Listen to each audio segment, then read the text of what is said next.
अस्सलामुअलैकुम, welcome back to my channel. कैसी मेरी यूट्यूब फैमिली? आई होप आप लोग बिल्कुल ठीक होंगे। अल्हम्दुलिल्लाह हम लोग भी बिल्कुल ठीक ठाक और फिट फाट हैं। आज जब मैं बाहर गई ना, यकीन करें इतनी गर्मी थी, देख के तो मेरा अपना दिल घबरा गया। तो मैंने सोचा कि बाहर जो इतने परिंदे वगैरह आते हैं ना, तो गर्मी इतनी शदीद है तो वो तो बेचारे इस तरफ का रुख ही नहीं करेंगे। हर चीज़ सूखी पड़ी थी। तो बस फिर मैंने सोचा कि ऐसा करती हूँ कि मैं ना फटाफट से लॉन को पानी लगा देती हूँ।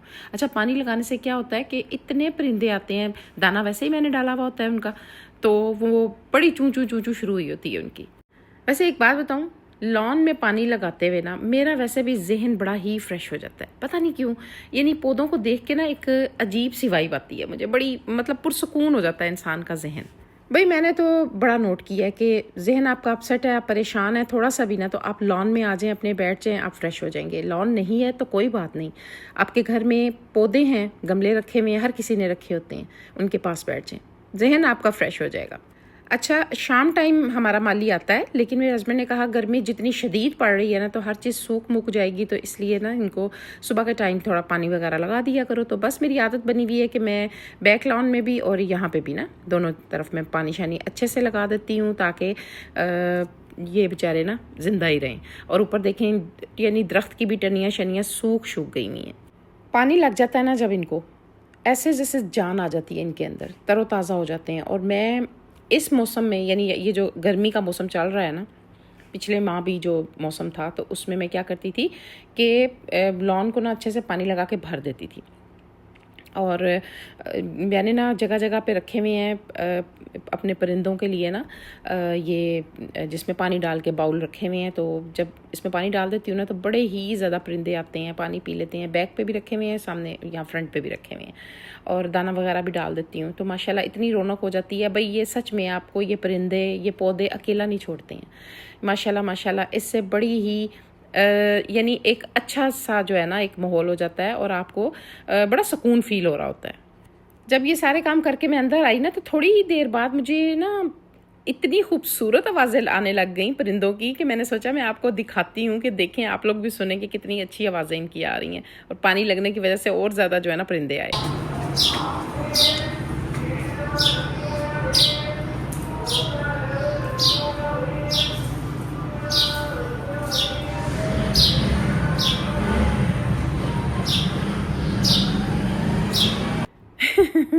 ये जो बाहर आवाज़ आ रही थी ना, इसको आपने इग्नोर करना है।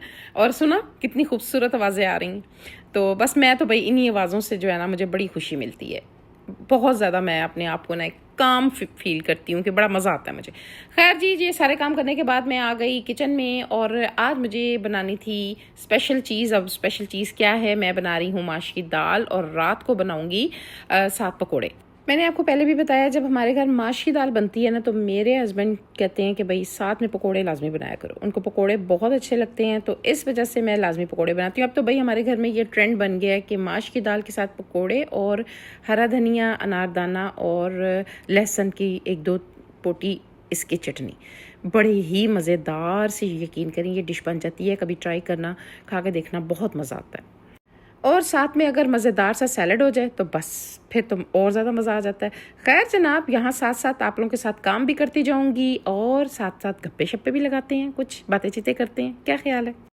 सारे दिन में ना 24 घंटे हर किसी को मिलते हैं, एक होम मेकर को, माँ को, बहन को, बेटी को, आपके हस्बैंड को, हर किसी को। और यही वो 24 घंटे होते हैं जिसमें आपने सारे दिन की शुरुआत करनी होती है।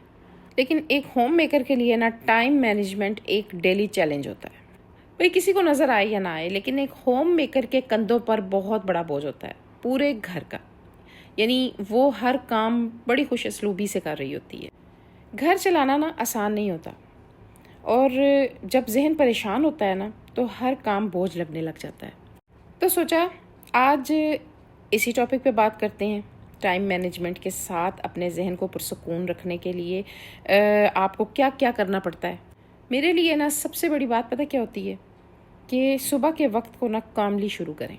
टेंशन नहीं होनी चाहिए आपके ज़हन में, क्योंकि जब आप शुरुआत ही अच्छी करेंगे ना, तो तभी सारा कुछ अच्छा होगा। अगर आप शुरुआत ही गलत तरीके से करेंगे तो समझ लें आपका पूरा दिन बुरा गुजरने वाला है। याद रखें, अपने सुबह की शुरुआत जल्दी करें, ताकि सुबह की खामोशी को महसूस भी कर सकें। ऐसा ही है ना, क्योंकि सुबह का टाइम बहुत खूबसूरत होता है। यकीन करें, जब आप सुबह उठ के आसमान की तरफ देखते हैं ना तो इतनी सुकूनियत होती है कि उसको देख के ही ना इंसान का जहन फ्रेश हो जाता है। हर काम के लिए वक्त निकालें, लेकिन खुद के लिए वक्त ज़रूर निकालें। अच्छा, मैं सारे काम जो है ना वो टिक टिक के साथ करती हूँ, मतलब घड़ी की टिक टिक के साथ। मेरी आदत है कि मैंने टाइम अपना सेट किया हुआ होता है, इतनी देर में इतना ये काम करना है, इतनी देर में ये काम शुरू करना है, या इतनी देर में ये काम ख़त्म करना है। इससे क्या होता है कि मुझे पता होता है कि मेरे पास कितना टाइम बाकी है दूसरा काम करने के लिए। और इसके साथ साथ जहन को थोड़ा सुकून देना भी ज़रूरी है। हमारा दिन कितना भी मसरूफ़ हो, अगर हम खामोशी में थोड़ा सा जी लेंगे ना तो हर काम आसान लगने लगेगा। मतलब कीप योर माइंड काम। भाई सारी बात ही हमारे जो है ना माइंड सेट से शुरू होती है और इसी पे आके ख़त्म होती है। हम जैसा सोचते हैं ना वैसा सारा कुछ हम, या ये कह लें कि वो वैसा होने लग जाता है, या हम भी वैसा ही करने लग जाते हैं। जो भी कर रहे हैं ना उसके लिए 5-10 मिनट का गैप अपने आप को लाजमी दें, ब्रेक दें अपने आप को।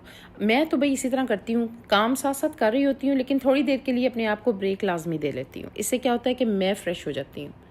वैसे भी सभी जानते हैं कि हर काम को वक्त पर करने से ना हमारे अपने लिए ही आसानी हो जाती है।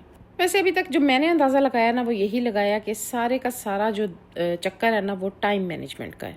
क्योंकि अक्सर आपने कहते सुना होगा कि भाई मेरे पास टाइम नहीं था, टाइम है ही नहीं था, मैं क्या करती, अब मैं क्या करूं, अब टाइम तो ख़त्म हो गया। तो इसलिए जब आप टाइम को सेट करके सारे काम करेंगे ना तो बहुत आसानी हो जाएगी। क्योंकि जब हम वक्त को समझते हैं ना तो ज़िंदगी आसान होने लगती है, और जब आप खुद को समझने लगते हैं तो ज़िंदगी सुकून बन जाती है। वैसे ना ये जो टाइम मैनेजमेंट है ना सिर्फ शेड्यूल बनाना नहीं होता, ये एक हुनर है जहाँ आप अपने लिए भी वक्त रखते हैं और दूसरों के लिए भी रखते हैं। यकीन करें दूसरों के लिए भी आपके पास टाइम निकल आता है फिर। खैर जनाब, मैंने सोचा कि आप लोगों को थोड़ा सा दिखाऊं कि मैं क्या करती हूँ सारा दिन में और किस तरह अपने लिए टाइम निकालती हूँ। और मैं अगर किसी की वीडियोस देखकर कभी देखा करती थी तो मुझे बहुत कुछ मोटिवेशन मिलती थी, तो शायद मेरी वीडियो देख के भी किसी के लिए आसानी हो जाए।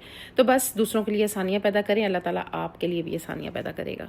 चले जी, यहाँ पे मैं आपको बताऊँ, मेरे घर गेस्ट आए हुए थे, दोनों ईमान आए हुए थे। हमने खूब इंजॉय किया, आइसक्रीम वगैरह खाई मैंगो डाल के। और ये जब जाने लगता है ना तो मेरे से शेक हैंड करता है, जब तो बड़ी ज़ोर से हाथ को मरोड़ता है, मेरे से बड़ी मार खाता है ये इस टाइम पे। आई होप कि आपको मेरी ये वीडियो अच्छी लगी होगी। अगर अच्छी लगी तो मेरा चैनल जिसका नाम है हमारी गपशप को सब्सक्राइब करें, लाइक करें, शेयर करें विद फैमिली एंड फ्रेंड्स। मिलूंगी इंशाल्लाह नेक्स्ट वीडियो में। अपना ख्याल रखें, दुआ में याद रखें। टेक केयर, अल्लाह हाफिज़।